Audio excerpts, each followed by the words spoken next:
그래서 사실은 인간의 마음에 대해서 탐색을 하는 거는 막연히 여러분들이 이전에 심리학자들이 공부를 했을 거다라고 생각을 하는데, 그래서 사실은 제가 관심을 가져서 보기 시작한 게 심리학사였어요.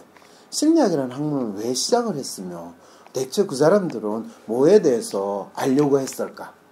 뭐에 대해서 알고 싶었을까요? 저한테 뭐 정답을 한다 생각하지 말고 그냥 자연스럽게 여러분들이 이제 저하고 같이 WPI 워크샵을 배운다라고 할 때는 WPI 자체가 뭔지를 배운다는 게 아니라 인간의 마음을 알려고 하는 것은 대체 언제부터 시작됐으며, 그거는 인간에게 있어서 내 마음을 안다. 그리고 여러분 각자에게서도 본인 마음에 대해서 알고 싶으셨어요? 그렇죠. 언제부터? 그 학생 때부터. 학생 때. 학생 몇 학년? 중학생 때. 중학생 때. 네. 오, 훌륭해요. 중학교 몇 학년 때? 그건 잘 기억이 안 나죠? 그러면 그때 자기가 인간의 마음에 대해서 아는 거는 아직 별로 명확하지 않았다는 거예요. 절실하지 않았다는 거예요. 왜 절실하고 명확했으면 맨날 몇 시에 무슨 사건으로 기억 속에 딱 바뀌었겠죠. 근데 진짜 내가 내 마음을 알고 싶다라는 마음이 절실히 들었을 때, 그 최근이든 언제든 가장 뚜렷한 기억이 언제 있어요? 제 마음을 알고 싶다고 네. 했을 때요. 한 4년 전. 4년 전. 자, 4년 전 무슨 사건이 있었어요? 그냥 회사도 힘들고. 네. 네. 하다가 우연히 그 상담 같은 거 네. WPI를 친구가 받고 네. 저도 이제 받을 때. 그때. 자, 이런 경우가 자기가 진짜 내가 힘들다. 내가 사는 게 힘들다. 그럼 이게 뭐지? 대부분의 사람들은 내가 돈이 없으니까 힘들거나, 아니면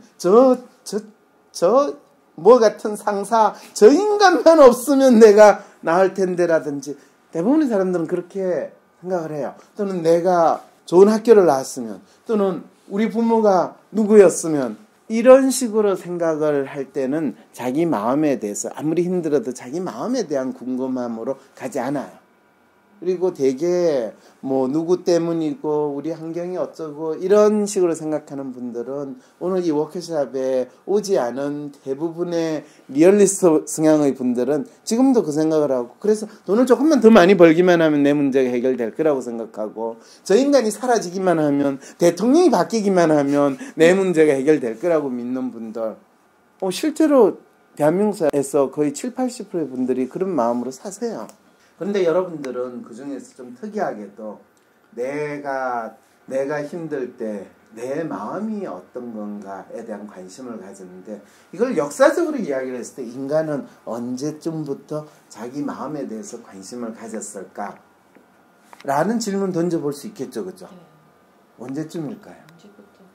인간 중심. 인간은 언제부터 인간 중심이에요? 사람이 먼저다 하는 분이 대통령이 될 때부터. 네. 그랬을 때 서양 철학에서는 이 서양을 이야기해요. 왜냐하면 동양에서는 아직도 인간 중심이라는 이야기는 수천 년부터 있다고 하지만, 그때 인간은 항상 왕을 이야기하거나 권력을 가진 인간이지, 일반 백성은 말로는 백성민이라고 쓰지만은 실제로는 개돼지 취급을 하는 게 이 동양에서의 인간에 대한 이해의 수준이에요. 지금 뭐 한국만 그런 것도 아니에요. 중국도 마찬가지예요. 중국도 인민들이 배불리 먹고 살 수 있어야 된다 라고 이야기하는데, 그래서 뭐 시진핑이 중국몽 이야기할 때, 그럴 때 그 인민은 그냥 먹여 살려야 되는, 지도자가 키워야 되는 개돼지와 같은 그런 존재라는 의미예요. 사람이 먼저다라고 할 때 이 사람은 진짜 인간으로서의 사람이 아니라 노동력? 뭐 노동력일 수도 있고, 뭐 심지어는 우리에게 표를 주는 사람이 먼저다 라는 사람일 수도 있는 내 거예요. 사람. 그렇죠. 내 사람. 그렇지 않으면 다 아니다. 사람이 아니고 개돼지 취급을 하는 나라가, 이렇게 이야기하면 상당히 그렇죠. 그죠? 그래서 저도 말을 함부로 하면 안 돼요. 근데 사실 이렇게 이야기하면, 그러면 언제부터일까요? 근데 이게 이제 그냥 동양과 서양에서 정치, 사회적인 분위기에 따라서 다른데, 인간의 존재를 인식하는 건 아직도 쉽지 않아요. 그렇지만은 그냥 우리가 철학적인 측면에서 인간이라는 존재를 이야기할 때 서양에서는 신이라는 존재와 더불어 인간이라는 존재를 설정을 하기 시작할 때부터라고 생각을 하면 돼요. 네? 중세 시대에는 인간이라는 거를 물론 다 알지만은 그 인간은 스스로 생각하는 인간이 아니라 하나님의 숨을 받아서 하나님의 뜻에 따라서 사는 존재 이렇게 되는 거예요. 그거를 보통 성경책에 있잖아요. 흙으로서 만들어서 하나님의 숨을 불어넣기 때문에 그래서 인간이라는 존재는 하나님의 뜻에 살아야 되고 그것이 사실은 여기에 따른 역사적인 이유를 제가 설명하면 오늘 그냥 또 가세야 돼요. 그래서 간단하게 이야기하면 신으로부터 분리된 인간이라는 거를 인간 스스로 사유하기 시작한 게 16세기, 17세기 들어오면서부터 신으로부터 분리된 인간이에요. 그리고 그것이 사실은 나는 생각한다, 고로 나는 존재한다라고 하는 데카르트의 이 말에서 많은 사람들은 의미를 부여하는데 그때 데카르트가 이 말을 하는 거를 사람들이 받아들일 수 있냐? 이 이야기가 얼마나 위험한 이야기였냐 하면 데카르트는 블란스 사람이거든요. 이 이야기를 할 때는 블란스에 있으면 화형을 당하기 때문에 네덜란드로 도망가가지고 네덜란드가 그 당시 유럽에서 도시국가로서 암스테르담 일종의 도시국가로서 자유롭게 이야기를 할 수 있는 동네였어요. 그래서 거기에 도망가가지고 도망이라는 표현보다는 어쨌든 좀 더 자기 생각을 자유롭게 이야기한다라고 했을 때 대표적인 위험한 생각이 나는 생각한다, 고로 나는 존재한다. 나는 신의 명령이나 의지에 따라서 생각하는 존재가 아니다라는 걸 선포했는데 나름대로 천명했는데 철학자로서 그것이 과학의 입장에서 인간이 나름대로 독자적으로 생각하는 뭔가가 있을 거다라는 것을 탐색하기 시작한 건 18세기, 19세기가 됐어야만 그로부터 200년이 더 지나서 진짜 인간이 그러면 신과 다르게 독립적으로 생각하는지 행동하는지 보자라고 한 것이 바로 심리학의 시작이라고 이야기를 해요. 그래서 서양에서도 심리학이라는 것 자체가 인간의 마음에 대해서 탐색을 본격적으로 과학적으로 시작을 한다라고 하는 것은 기껏해봤자 150년 내지 200년이 되지 않는 활동이라. 경제학만 하더라도 200년이 넘어요. 경제학도 거의 300년이라고 역사를 이야기하는데 심리학은 그거보다 훨씬 이후에 나왔다라고 생각을 합니다. 그리고 여기서 이제 어떤 문제가 발생하느냐 하면 그럼 마음이라는 것을 어떻게 확인할 거냐라는 것이 심리학을 연구하는 사람에서 마음이 눈에 보여요, 안 보여? 안 보이죠? 마음이 눈에 보이지 않으니까 여기서부터 인간이라는 존재는 마음이라는 걸 가정하지 않을 때 가장 인간에게서 있는 건 뭐예요? 신체예요. 그러면 이 신체를 통해 가지고 마음을 추론을 해보겠다라고 생각을 하기 시작하는 거예요. 그게 뭐냐 하면 해부학이 발전하고 신경에 대한 탐색을 하면서 이 신경의 움직임을 통해 가지고 마음이라는 게 있지 않을까? 신경의 에너지, 그게 혹시 영혼과 연결이 되지 않을까? 그래서 이전에 마음이라고 하는 거는 기독교에서나 전통적으로 영혼이라고 생각하고 그 영혼은 신으로부터 받은 거라고 생각을 했기 때문에 여전히 이 생각이 있는데 그거를 그 인간 개개인의 마음이라는 생각까지 못하는 상황에서 이제 일단은 신체를 가지고 이 마음에 대한 탐구를 하자라고 했던 것이 심리학이 발전하기 시작하는 아주 결정적인 계기가 되는 거죠. 4월 6일 토요일 WPI 초급 워크숍에 참여하세요. 자신을 이해하고 주위 사람을 더 이해하고 싶다면 WPI 워크숍에 참여하여 자신과 타인에 대한 이해 능력을 키울 수 있습니다. 4월 6일 토요일 WPI 초급 워크숍에 참여하세요. 문의는 02-6207-7430 또는 위섬센터 네이버로 연락주세요. 내가 누구인지 아는 첫걸음을 떼고 싶으신가요? 모든 사람은 나와 다릅니다. 황상민의 심리연구소를 검색해 WPI 검사를 해보세요. 자신을 찾는 첫걸음을 뗄 수 있습니다. 그래서 이제 분트라는 사람이 1876년에 라이프니츠 대학에서 자기가 실험실을 만들고 거기에서 이제 신경의 움직임에 따라서 인간이 어떻게 행동하는가, 그리고 인간이 생각하는 것이 그 신경의 움직임과 어떻게 시간의 차이가 있는가, 이제 이런 것들에 대한 연구를 한 게 보통 대학에서 가르치는 심리학의 시작이 돼요. 그게 이제 한 트랙이었다면, 재밌게도 1890년대쯤에 이 어떤 의사가 본인이 대학에서 계속 남아가지고, 의사가 아니죠, 의대생이라고 이야기하는 게 맞죠. 대학에서 계속 남아가지고 연구를 하고 싶은데 연구를 할 수가 없어요. 왜 그러냐면 그 당시에 독일에 있는 의대 학생이었는데, 독일에서는 대학에 남아서 연구를 하려면 독일 사람이어야지, 유태인은 연구를 하는 자리를 안 줬어요. 그러니까 그 당시에 독일에서는 연구를 하는 자리라는 걸 얼마나 높게 평가했는지 알겠죠. 유태인이 할 수 있는 거는 의대에서 졸업해가지고 환자 치료하는 일을 하거나, 아니면 법대를 가가지고 변호사를 하거나, 아니면 장사를 하거나 할 수 있는 이 세 가지예요. 그 말은 문명화된 나라에서 이 세 가지 직업 활동은 가장 천박하고 밑바닥의 직업 활동이라는 것을 독일은 아주 잘 알려주고 있었다는 거죠. 왜냐하면 그런 천박한 거는 유태인들이 해도 돼, 이렇게 됐으니까. 그런데 그 사람이 누구였냐면 프로이드였어요. 프로이드는 그래서 의대를 계속 남아가지고 연구를 하고 교수를 하고 싶었는데 못하고 이제 의대를 졸업해가지고 이제 개업을 해서 먹고 살아야 되는데 환자가 안 와. 왜? 지금 당장 의대 졸업해가지고 뭘 하는데 자기가 뭘 그걸 해야 될지 모르고. 그래서 이제 프로이드는 자기가 개업하기 전에 잠시 블란스에 가가 6개월 동안 연수를 받는데 거기서 아주 재밌는 경험을 하는 거예요. 어떤 경험을 하냐면 히스테리 환자를 블란스에서 치료하는 거를 처음 봤는데, 히스테리 환자가 왜 생겼는가. 지금 히스테리 환자는 지금 우리로 보면 전형적인 우울증 환자, 아주 그거를 그 당시에는 유로시스 또는 노이로제 뭐 이런 식의 표현이 다 독일 말인데, 유로시스 환자예요. 사이코시스 환자는 히스테리 하는 부분에서, 지금은 유로시스와 사이코시스 뭐 이렇게 구분하고 그 안에 세부적으로 아주 다양한 정신병명으로 구분하는데, 그 당시에 의사들한테 가장 희한한 환자들이 바로 히스테리 환자예요.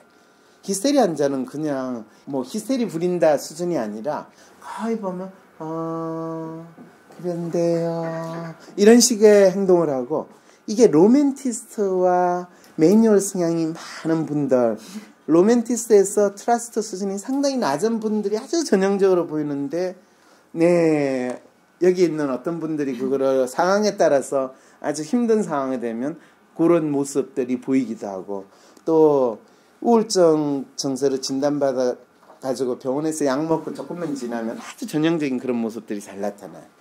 그래서 그 당시에 이제 히스테리 환자들을 치료하는 데 가서 보고, 와, 저게 왜 저럴까? 근데 그 당시 의사들도 이런 히스테리 환자들의 문제들은 여자들한테 훨씬 많이 일어났기 때문에, 여자들이 많이 가지고 있는 신체의 문제다.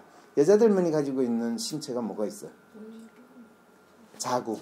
자궁이 이상이 있는 문제라고 생각하는데, 그 당시에 샬코라는 블란스 이 의사는 그 히스테리 환자만을 아주 전문적으로 연구하는 유럽에서 최고의 과학자로 꼽히는 의사였어요. 근데 그 사람은 여자 히스테리 환자만 본 게 아니라 남자 히스테리 환자들도 다 봤었는데, 그때 샬코는 어떤 주장을 했냐면, 히스테리 환자는 내가 잘못돼서 그럴 거다라고 주장을 그때부터 했어요. 그래서 그 전통이 지금까지 정신과 의사들한테 계속 남아있는 게, 이 모든 정신병은 내 신경에 문제가 있고 신경 전달 문제가 있고, 그래서 내 폭탄이 심어있는 것도 그것 때문이다라고 정신과 의사는 계속 주장을 해요. 왜냐하면 그게 기본적인 메디컬 스쿨에서 마음의 문제에 대해서 접근하는 가장 1차적인 거거든요. 프로이드는 사실 거기에서 조금 다른 입장을 취했기 때문에 역사적으로 엄청난 역할을 하기 시작한 거예요. 왜냐면 처음에는 그 히스테리 환자를 이 최면을 해가지고 치료를 한다고 생각하는 걸 배워와가지고 이제 자기가 개업하고 나서 히스테리 환자들을 받기 시작을 했어요. 왜 받았냐면 히스테리 환자는 가장 그 당시에 원인을 알 수 없는 환자고 어떻게 치료를 해야 될지 모르는 환자고 그래서 대부분 의사들이 맞기를 가장 싫어했어요. 근데 어차피 손님이 안 오는데 뭐 오는 손님 가릴 있어요. 그래서 이제 간혹 오는 히스테리 환자만 보게 된 거예요. 왜냐하면 아는 사람이 히스테리 환자 오면 닥터 프로이드한테 가세요. 다 보내기 시작하니까. 그래서 어떻게 보면 자기의 전문성이 만들어지기 시작합니다. 그래서 이제 처음에 프로이드가 쓴 책이 히스테리 환자 케이스를 가지고 썼어요.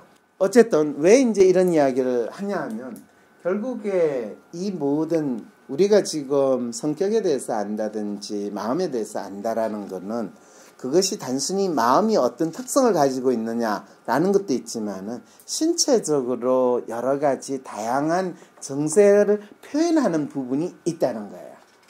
그래서 프로이드는 이전에 의사들이 신체의 문제라고 생각하고 그걸 병이라고 생각을 해서 그걸 치료를 하는 거에서 그것이 단순히 신체의 문제가 아니라 어떤 우리가 그동안 알지 못했던 또는 규정하지 못했던 마음이라는 게 있고 그 마음의 문제에 의해서 신체의 이상 정세가 나타나는 보통 히스테리 환자는 뭐 팔이 안 움직인다든지 목이 이렇게 돌아갔는데 안 된다든지 뭐 몸에 상당히 원인을 알 수 없는 이상한 신체적인 정세가 나타날 뿐만 아니라 또 심지어는 전혀 자기가 한 번도 배워보지 못한 외국어를 이야기한다든지 뭐 가보지 않은 곳에 대해서 마치 자기가 갔다고 이야기한다든지 뭐 자기가 공주가 아님에도 불구하고 공주라고 믿는다든지 뭐 이런 일들이 벌어질 때 그 당시 사회 사람들한테는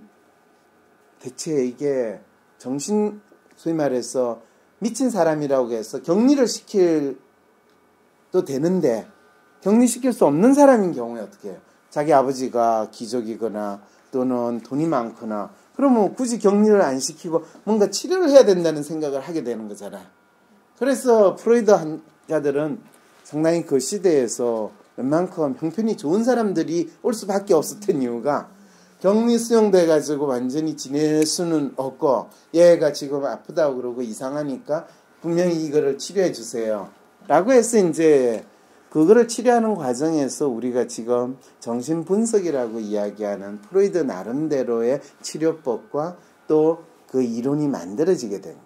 그래서 엄밀히 이야기하면 프로이드는 마음이라는 게 어떤 존재인가를 그 자체를 탐색에 들어갔다기보다는 자기한테 오는 환자들을 그리고 그것이 기존에 그 당시에 의사들이 병이라고 지칭을 하거나 치료를 할 수 있다고 믿지 않는 아주 특이한 환자들을 자기 나름대로 병이라고 생각하고 그 병이 단순히 신체의 문제에서 일어나는 것이 아니라 마음에서 일어났다라는 것을 생각을 해서 마음과 신체가 어떻게 연결되어 있는가를 생각함으로써 놀라운 20세기의 최고의 인간에 대한 새로운 이해를 하기 시작하고 그거를 이야기를 하고 또 그거를 배우는 사람들을 프로이드가 처음에 자기가 이제 이렇게 환자들을 보는데 신기하기도 하잖아요. 그리고 신기하기도 한데 자기가 잘하는지 안 하는지 모르잖아요. 그리고 또 물어도 봐야 되잖아요.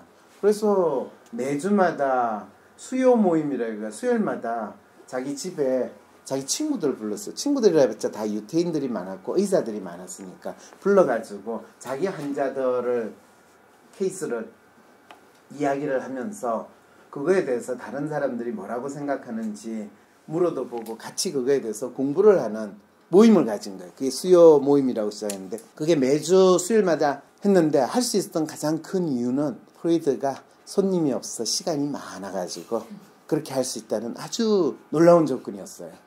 그리고 그게 2년, 3년쯤 지나는데 그런 환자들이 그 당시에 오스트리아 비엔나가 지금으로 이야기하면 최고의 국제도시였어요. 지금 기준으로 하면 뉴욕과 같은 그런 도시였어요. 전 세계에서 가장 어떻게 보면 번화하고 부흥한 그였는데 그런 환자들이 상당히 많이 있을 뿐만 아니라 의사들이 그거에 대해서 처리를 어떻게 해줘야 될지를 모르는 상황이 있으니까 그런 우리 병원에도 이런 애가 왔는데 이러면서 이제 이야기를 하는 그런 상황이 되고 그게 2년쯤 지나서 비엔나 정신분석 협회 만들어지고 그 다음에 유럽 정신분석 협회 만들어지면서 이제 마치 상당히 많은 사람들이 관심을 가지는 학회로 형성이 되는데 그 이유가 뭘까를 저는 책을 읽다가 항상 생각하는데 이거는 의사들한테 새로운 먹거리를 창출해준 놀라운 기회가 되는 거예요.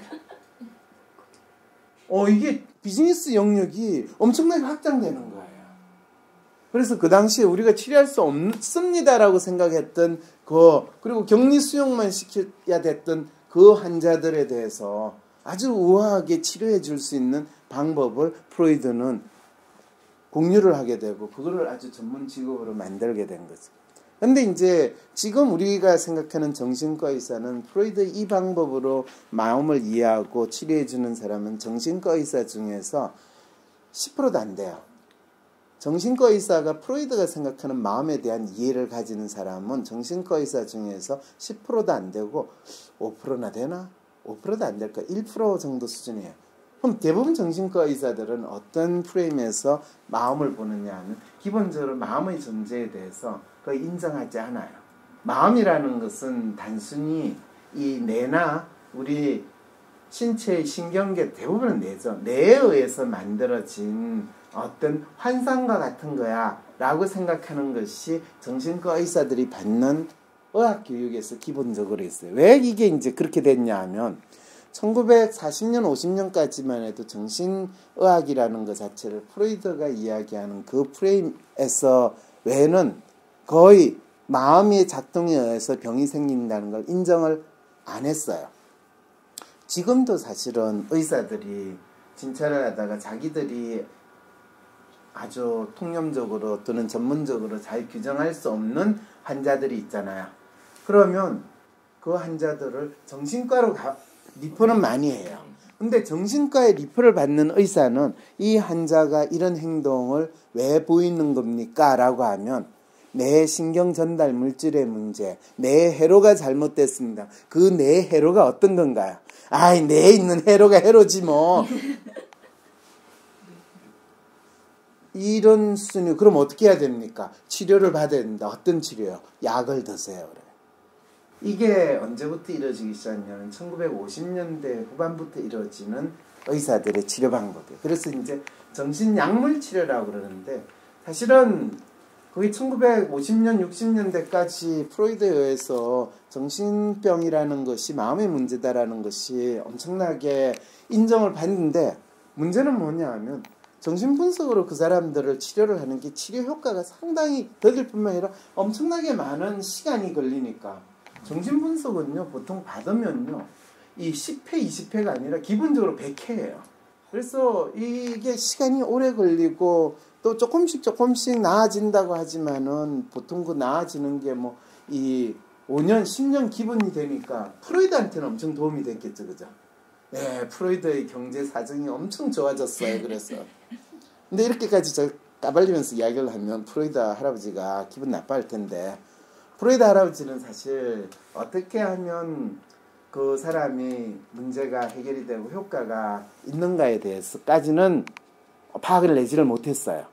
왜 그러냐 하면 각각의 사람들이 가지고 있는 특성이 뭐다라는 거를 본인이 그 사람의 어린 시절의 경험과 그 다음에 보통 우리가 이 정신역동이라고 프로이드가 이야기하는 그 부분에서 무의식을 의식화시킨다는 이 논리에서만 끊임없이 그 사람의 문제를 접근해왔지 그 사람이 현재 자기 자신의 마음, 자기 자신에 대해서 어떤 생각을 가지고 있고 어떻게 자기를 믿고 있는가에 대해서는 전혀 파악을 못했고 그러면 사람이 자기 자신이 어떤 사람인가를 믿고 있는가 또 내가 나를 어떤 사람이라고 생각하고 있는가 이거를 뭐라고 이야기하는지조차도 그 당시에 프로이드는 단어로도 쓰지를 못했어요. 그거를 무슨 단어로 쓰냐 하면 그게 퍼스널리티라는 이야기. 각각의 사람들이 다른 사람하고 구분되면서 자기의 마음이 어떤 거다라고 이야기할 수 있는 거를 그 사람의 성격이 뭐냐라고 이야기를 하는데 심지어는 퍼스널리티라는 이 용어조차도 일반적으로 잘 사용되지 않아요. 우리나라에서는 이 퍼스널리티를 뭐라고 표현하면 인성이라고 표현을 해요. 그런데 이 인성이라는 단어를 쓰는 거는 보통 저 사람 인성이 좋아, 저 사람 인성에 문제가 있어, 라고 사용할 때 그 인성이라는 건 퍼스널리티라는 단어가 아니에요. 캐릭터예요. 그런데 우리나라 사람들은 이 인성이라고 말할 때 퍼스널리티하고 캐릭터조차 구분하지 않아요. 왜 그럴까요? 인간에 대한 이해가 그만큼 떨어지기 때문에. 그럴 때 캐릭터는 서양에서도 캐릭터라는 단어를 써요. 그리고 캐릭터 베이스된 교육 이런 주장도 있는데 그럴 때 캐릭터는 뭐가 기본이 되느냐 하면 모럴이라는데 우리가 소위 말하는 도덕성이라는 것을 가지고 기준을 해요. 그래서 영어로 표현하면 morally grounded 돼 있다라고 이야기하고 그 다음에 그것이 안정적이어야 되고 또 일관성이 있어야 된다 라고 표현을 해요.